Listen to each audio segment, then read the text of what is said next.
Hello, beautiful community. Happy New Year. If we haven't seen each other before, we're going to look quickly at why the soldiers that were in Putin's New Year's address a year ago were missing this time round. What's the message there? And is the regime running scared of mobilization militarily and perhaps even mobilization in other respects? Let's say a little bit about the speech, and I'll say a little bit about things that might be concerns for the Putin regime about military mobilization. Speech first, and let's trivialize it, but actually in a way that concentrates its meaning.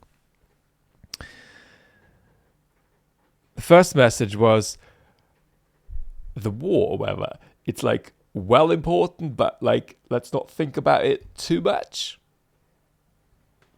The next topic was the Second World War, and here there was an unambiguous message of the gamification of the Second World War. Our fathers and grandfathers, we just want to be like them, or whatever. That's like the main thing to strive for in life. The third part of the speech was that it's the year of family in Russia.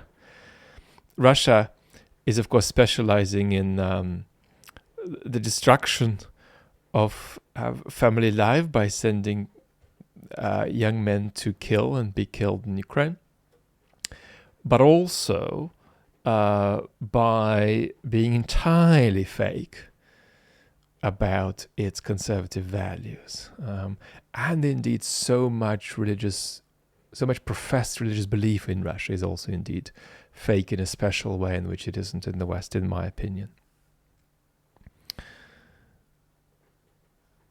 So the family story is kids, like let's have more kids, whatever, because like we've got a demographic crisis, and like I like making war as a way of keeping power. And then the fourth part of the message was, and I'm going to quote Putin directly here, "Our beloved nation is multinational. We're one big family." And that fourth point is the breakup of Russia, whatever. Just mention that one, or like with me or whatever. It's like gonna be like well prevented or whatever. But like without me, it could happen, whatever. Could happen, whatever. Well, it's not a risk really, but it could happen. But it's not a risk. So let's think about the one. Not too much, but a bit, but not too much. I need more kids, please. World War II, World War II, World War II, and the breakup of Russia.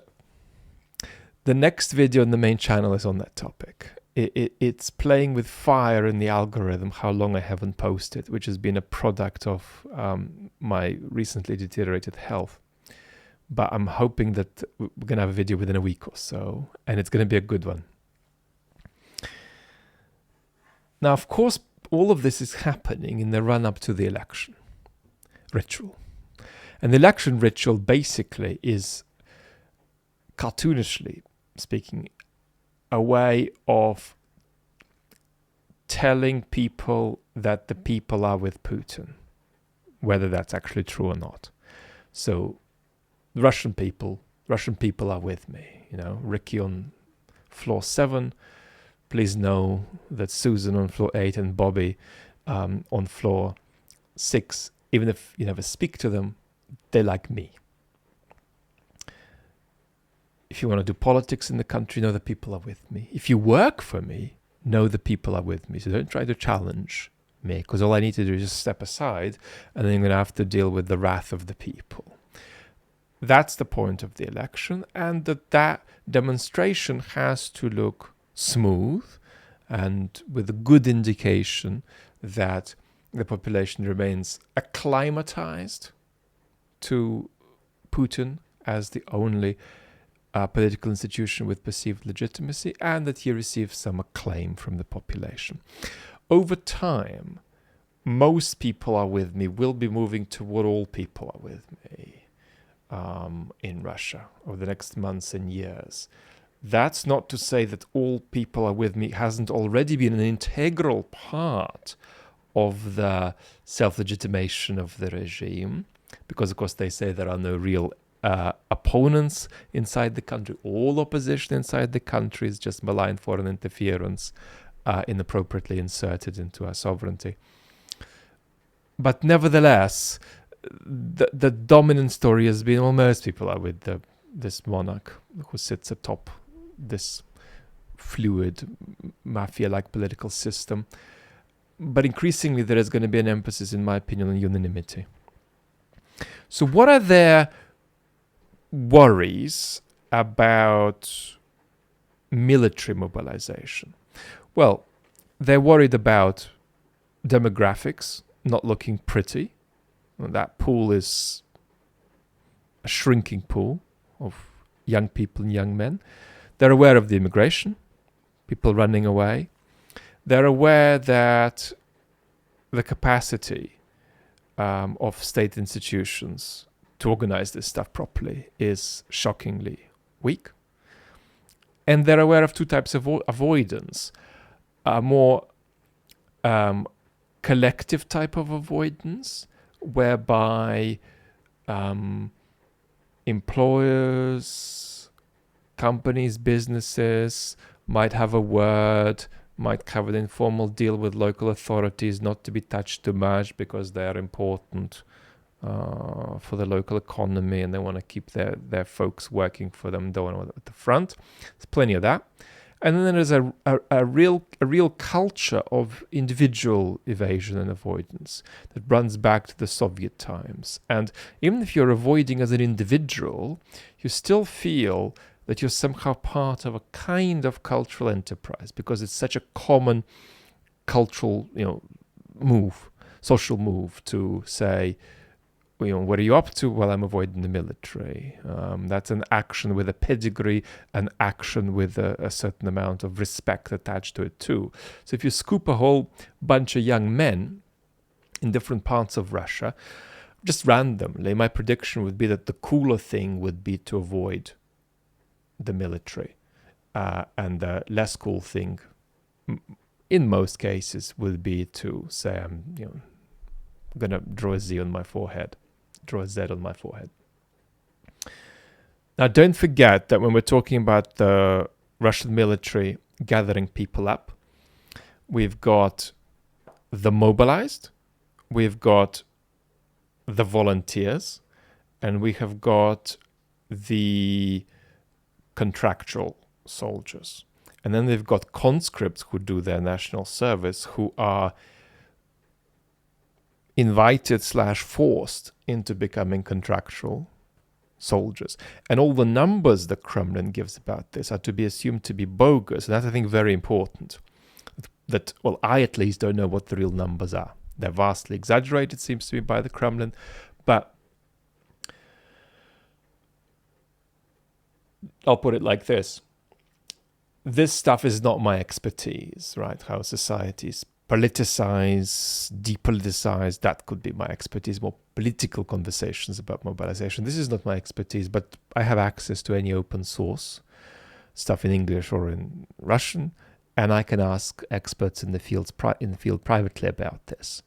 And still I don't know remotely what the real numbers are. So it's very important to not get too confident about stuff you see, and there's a bit of a cavalier way in which people reproduce these numbers, and Jeremy Morris has been very helpfully talking about this in several places recently, including in an article in Riddle, where he lists the problems that I've just listed, actually, but just in more detail with better elaboration. I want to share two basic hunches here. And that's that the first hunch is that these problems with getting folks into the Russian military will not ease for the regime, even if the regime has some success on the front lines. The level of success they would need to have to get evaders a bit more motivated to join would be just beyond what is realistic, right? It would really require Russia taking the Ukrainian capital. So that's not going to happen. Minor successes on the battlefield in 2024 might deflate Western enthusiasm for standing with Ukraine, but they're not going to motivate potential Russian soldiers to join the Russian military. But now if we jump from motivation for soldiers to motivation for ordinary citizens, there I would say the opposite. This is my second hunch. And that is, the more there is a perception of movement in the war, the longer they're likely to tolerate the war.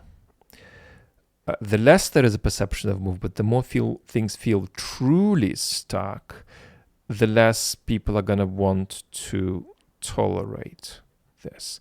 And in fact, a war with a sense of movement to it, as long as that movement isn't catastrophic defeat for the Russians, no matter how bad the losses are, is likely to keep the population on board. And by on board, I mean a preponderance toward a kind of negative toleration. So the instinct most Russians have today is hard to state elaborately because difficulties of access, and I'm not an expert on this, in a kind of month-by-month basis, what Russian people are feeling.